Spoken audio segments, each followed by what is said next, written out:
बिस्मिल्लाहिर्रहमानिर्रहीम वस्सलातु वस्सलामु अला रसूलिल्लाहि व अला आलिहि व सहबिहि अजमाइन अम्मा बाद। रिवायत शुरू हो रही है हद्दसना मुहम्मद इब्नुल मुसफ़्फ़ा के हवाले से और जा रही है अन नुअय्म इब्न रबीअत क़ाल कुन्तु इंद उमर इब्नुल ख़त्ताब रज़ियल्लाहु अन्हु बिहाज़ल हदीस व हदीसु मालिकिन अतम्मु।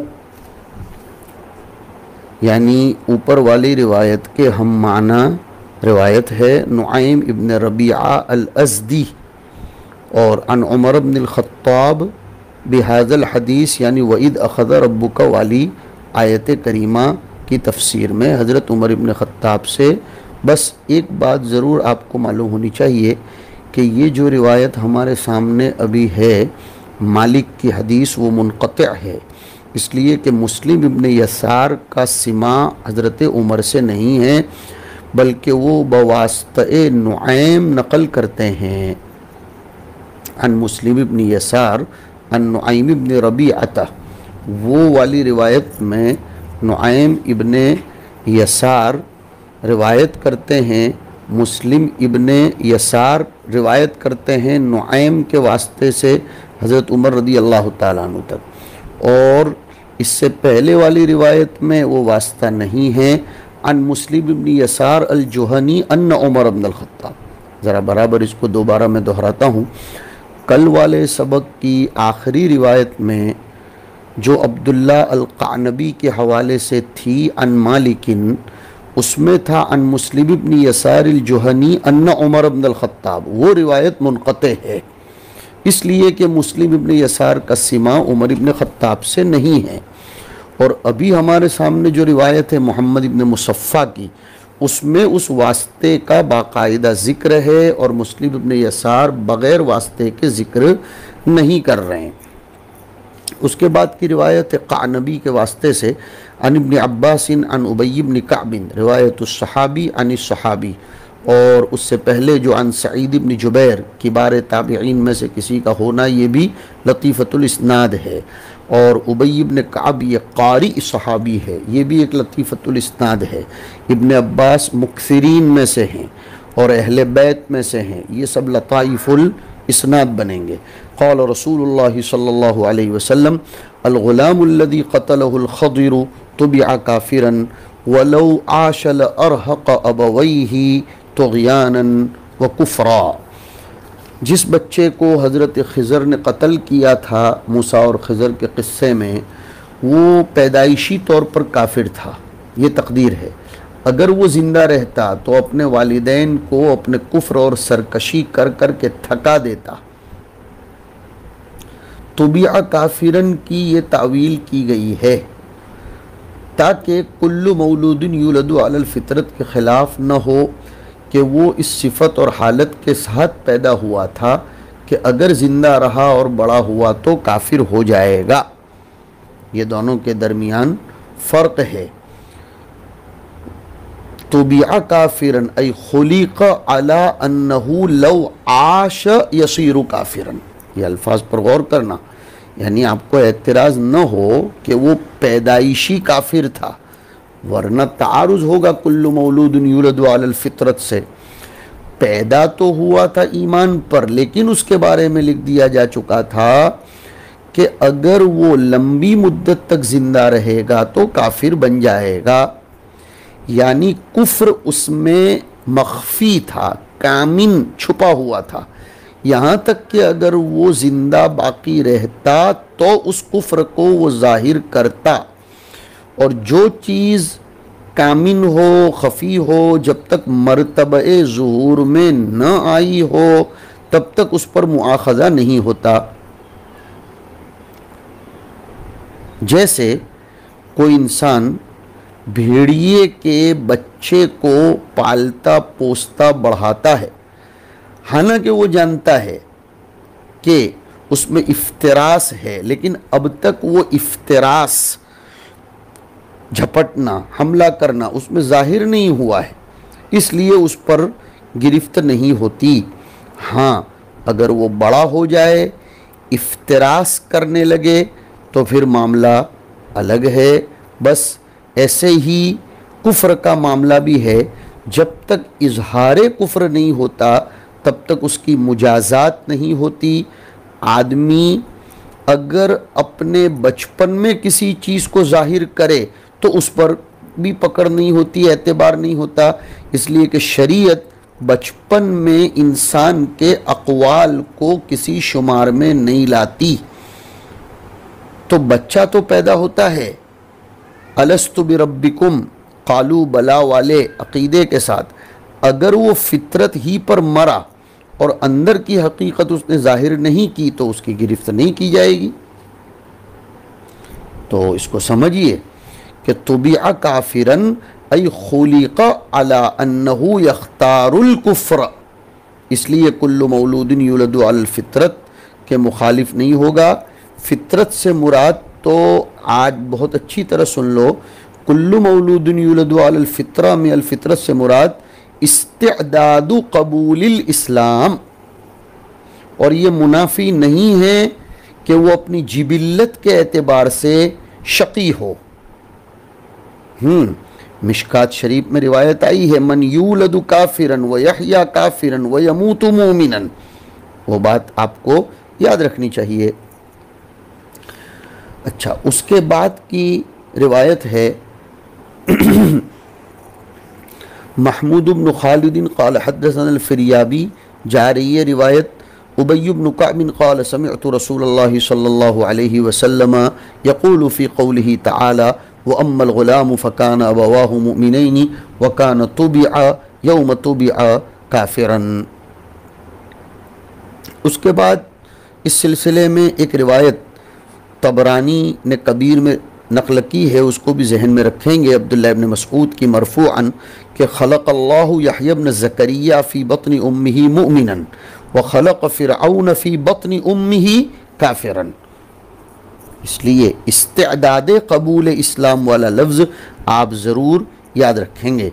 उसके बाद की रिवायत है हद्दसना मुहम्मद इब्न मिहरान अर्राज़ी, ये रिवायत भी जारी है, हद्दसनी उबय इब्न कअब अन रसूलिल्लाहि सल्लल्लाहु अलैहि वसल्लम क़ाल अबसरल ख़दीरु ग़ुलामन यलअबु मअस-सिब्यान फ़तनावल रअसहु फ़क़लअहु फ़क़ाल मूसा अक़तलत नफ़्सन ज़कियतन, और एक क़िरात में है अक़तलत नफ़्सन ज़ाकियतन।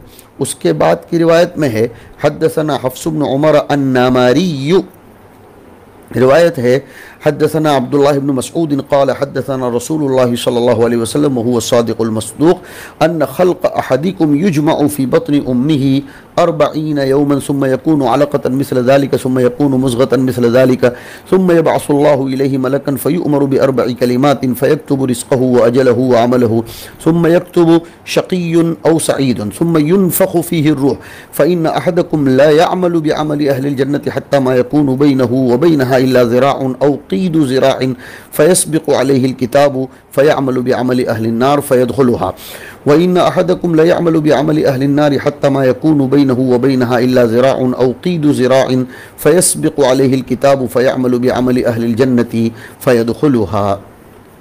हुज़ूर अकरम सल्लल्लाहु अलैहि वसल्लम इस रिवायत में इरशाद फरमा रहे हैं कि तुम में से हर शख्स का मादा यानी नुत्फ़ा उसकी माँ के रहम में जमा रहता है 40 दिन की मुद्दत तक। उसके बाद दूसरे 40 दिनों में वो जमा हुआ खून बन जाता है।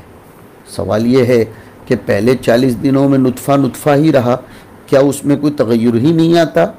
जवाब ये होगा कि नुत्फ़ा पहले 40 रोज़ तक नुत्फ़ा ही रहा ताकि उसके अंदर ख़मीर पैदा हो जाए, आइंदा जो भी इनक़लाबात और तग़य्युरात को कबूल करने की सलाहियत है वो उसमें पैदा हो जाए, उसमें पानी डालकर उसको मज़बूत कर लिया जाए। ये है तो उस नुत्फ़े को नुत्फ़ा ही रहने दिया जाता है पहली 40 में, ताकि उसके अंदर मज़बूती, इस्तिमसाक और इनक़लाबात और तग़य्युरात के कबूल करने की सलाहियत आ जाए। फिर वो दूसरे 40 में दमे बस्ता बनता है, तीसरे 40 में उसके अखीर तक वो गोश्त का टुकड़ा बन जाता है। अब 3 40 जब गुज़र गए यानी 3 चिल्ले गुज़रे, इस एतबार से 4 महीने बन गए, तो अब बच्चे के जिस्म, आज़ा ये बन जाते हैं, फिर चौथे 40 दिनों में अल्लाह ताला उसकी तरफ फरिश्ता भेजता है। ये है असल बात हमारे तर्जमतुल बाब से।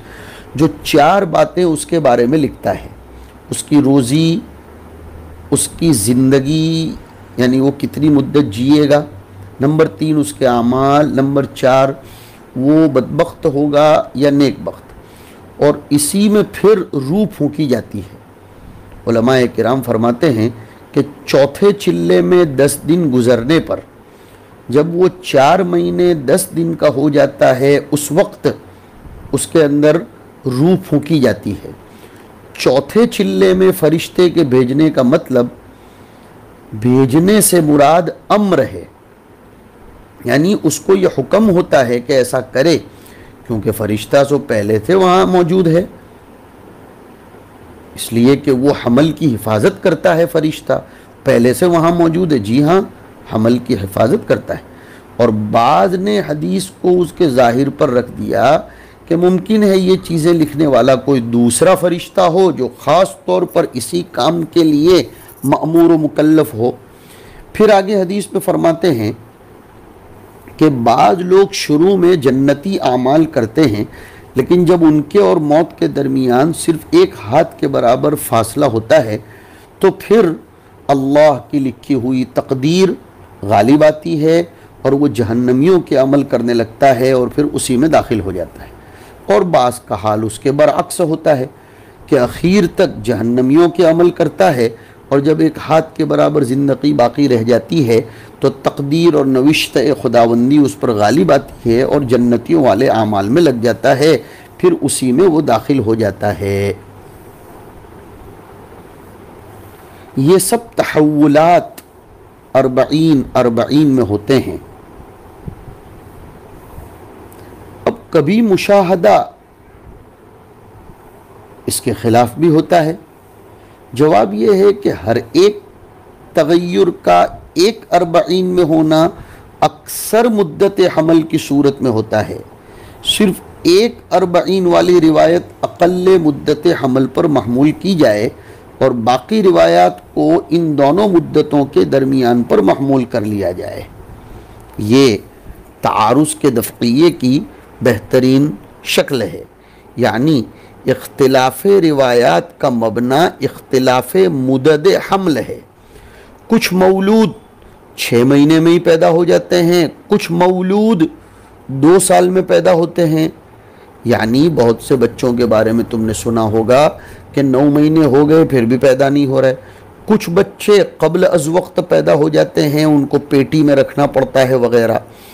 ये सब इख्तिलाफ़ मुदद हमल पर है और ये तब होगा जब कोई आरिज़ मरज़ वग़ैरह का तारी न हुआ हो, वरना कभी घटता बढ़ता है।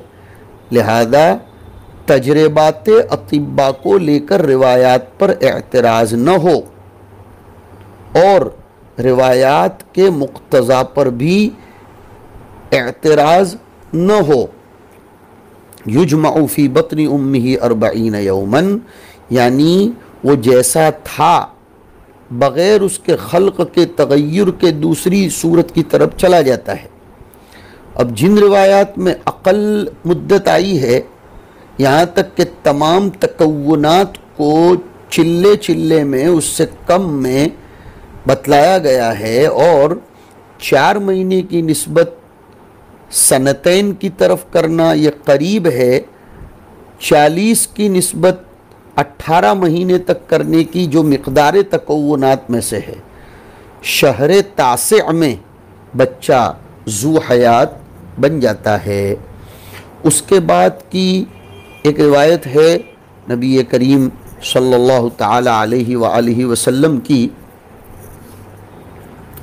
हद्दसना मुसद्ददुन, वो रिवायत जा रही है इमरान इब्न हुसैन क़ाल क़ील लिरसूलिल्लाहि सल्लल्लाहु अलैहि वसल्लम या रसूलल्लाह उलिमा अहलुल जन्नति मिन अहलिन नार क़ाल नअम क़ाल फ़फ़ीमा यअमलुल आमिलून क़ाल कुल्लुन मुयस्सरुन लिमा खुलिक़ लहू। हुज़ूर से सवाल किया गया कि क्या जान लिए गए जन्नती अलग होते हुए जहन्नमियों से, यानी जन्नत में जाने वाले और जहन्नम में जाने वाले मुतय्यन हो गए हैं? हुज़ूर ने फरमाया हाँ। तो वो सहाबी ने अर्ज़ किया तो फिर अमल क्यों करना? आपने फरमाया जिस शख्स के लिए जो ठिकाना मुकर्रर है उसके लिए उसी ठिकाने वाले अमल करना भी मुकर्रर है और आसान है। ये अल्लाह की एक आदत है, सिस्टम है दुनिया चलाने के लिए कि सवाब और इक़ाब का दारोमदार ज़ाहिरन और सूरतन आमाल पर रखा जाता है। जैसा जो जिसके लिए लिख दिया गया होगा उसको ऐसा ही हक़ ताला शानुहु की तरफ से मुवफ़्फ़क़ बनाया जाएगा। यानी इत्याने अमल में बंदे मुख्तार नहीं हैं और न उनके लिए उसका तर्क मुमकिन है। मक़दूर जो है वही उनको वहाँ तक ले जाता है और मक़दूर जो ले जाएगा उन्हें वो लामहाला करना ही पड़ेगा। और हमें हमारे मक़दूर के बारे में इल्म नहीं है, लिहाजा हम तो अपने इख्तियार से अमल करने के मुकल्लफ़ हैं। उसके बाद की रिवायत है हद्दसना अहमद इब्न हम्बल क़ाल हद्दसना अब्दुल्लाहि अबू अब्दुर्रहमान क़ाल हद्दसनी सईद इब्न अबी अय्यूब क़ाल हद्दसनी अता इब्न दीनार अन हकीम इब्न शरीक अन यहया इब्न मैमून अल-ख़ज़रमी अन रबीअत अल-जुरशी। इसमें जो एक लफ्ज़ भी गुज़रा अता इब्न दीनार अल-हुज़ली, और कुछ लोग कहते हैं इनकी कुनियत अबू तलहा थी, सिक़ा रावी थे। अता इब्न दीनार ये मिस्रीयीन के सिक़ात में से हैं और बहुत बड़े दर्जे के थे। इब्न हिब्बान ने भी इनको सिक़ात में शुमार किया है। वो रिवायत करते हैं हकीम इब्न शरीक, ये भी हुज़ली और मिस्री रावी थे। इब्न हिब्बान ने इनको भी सिक़ात में शुमार किया है। वो रिवायत करते हैं अन यहया इब्न मैमून अल-हज़रमी, इनकी कुनियत थी अबू अमरा अल-मिस्री अल-क़ाज़ी सालिहुल हदीस। कुछ लोगों ने लिखा लैसा बिही बअसुन, ये सब अल्फाज तादील हैं, किसी ने सिक़ा भी फरमाया है। मिस्र में क़ज़ा के मनसब पर थे सन 102 में और 114 में माज़ूल किया गया, मिस्र ही में इंतकाल उनका हुआ। वो रिवायत करते हैं अन रबीअत अल-जुरशी, इनके सहाबी होने न होने में इख्तिलाफ है। अबू हातिम इनके अदम सहबत के काइल हैं, अबू ज़ुरआ ने भी इनको ताबिईन में शुमार किया है। इब्न अब्दुल बर ने लिखा है कि रबीअतुल जुरशी यौम मरज राहित में शहीद किए गए। हुज़ूर पाक सल्लल्लाहु अलैहि वसल्लम से इनका सिमा साबित है। तो गोया इब्न अब्दुल बर वाक़िदी के हवाले से उनकी सोहबत और सहाबियत को साबित करते हैं। बुखारी ने अपनी तारीख़ में इस तरह कहा है कि हद्दसनी बिश्र इब्न हातिम अन उबैदिल्लाह इब्न अबी अम्र अन ज़ैद इब्न अबी उनैसत अन अब्दुल मलिक इब्न यज़ीद अन मौला लि उस्मान अन रबीअत अल-जुरशी व लहू सोहबतुन। तो बुखारी के यहाँ भी उनकी सोहबत और सहाबियत साबित है। इब्न हिब्बान ने भी सहाबा की फहरिस्त में इनका शुमार किया है कि ये शाम में जाकर बस गए थे और शामियों को रिवायतें बयान करते थे। इब्न मंदा, अबू नुआइम वग़ैरह बग़वी ने भी इनको सहाबा में शामिल किया है। अन अबी हुरैरा रज़ियल्लाहु अन्हु अन उमर इब्न अल-ख़त्ताब रिवायत सहाबी अन सहाबी अन नबी सल्लल्लाहु अलैहि वसल्लम क़ाल ला तुजालिसु अहलल क़द्री, यानी ला तुजालिसु का मतलब उनसे तुम बहस मुबाहसा मत करो, उनके साथ मुनाजरा मत करो, एअतिक़ाद के बाब में उनके साथ उलझो मत, वरना वो तुमको भी शक शुबे में डालकर वसवसे में डाल देंगे। वला तुफ़ातिहुहुम, और न तुम उनको सलाम कलाम करने में पहल करो। और बाज़ लोग ये कहते हैं कि ये मुफ़ातहत से मुश्तक़ है, यानी उनके पास अपने फ़ैसले मत ले जाओ। ये है हमारा रवैया जो उनके साथ, बल्कि हर फ़िरक़े ज़ाल्ला के अहल के साथ होना चाहिए कि उनके साथ अक़ाइद में मुनाजरा मत करो, कहीं वो तुमको शक शुबे में न डाल दें, और न उनके साथ सलाम कलाम में पहल करो, और अपने मामलात का उनसे फ़ैसला भी मत कराओ, उनको हकम मत बनाओ। देखो बच्चों, ऐसे गलत नज़रियात रखने वालों से इस तरीक़े का मामला करने को फ़रमाया गया है, तो फिर जो लोग कट्टर खुदा के बागी हों उनसे हम अपने फ़ैसलों की उम्मीद कैसे रख सकते हैं। बहुत सोच समझ कर इस हकीकत को अमल में लाना ज़रूरी है। वसल्लल्लाहु अला नबी।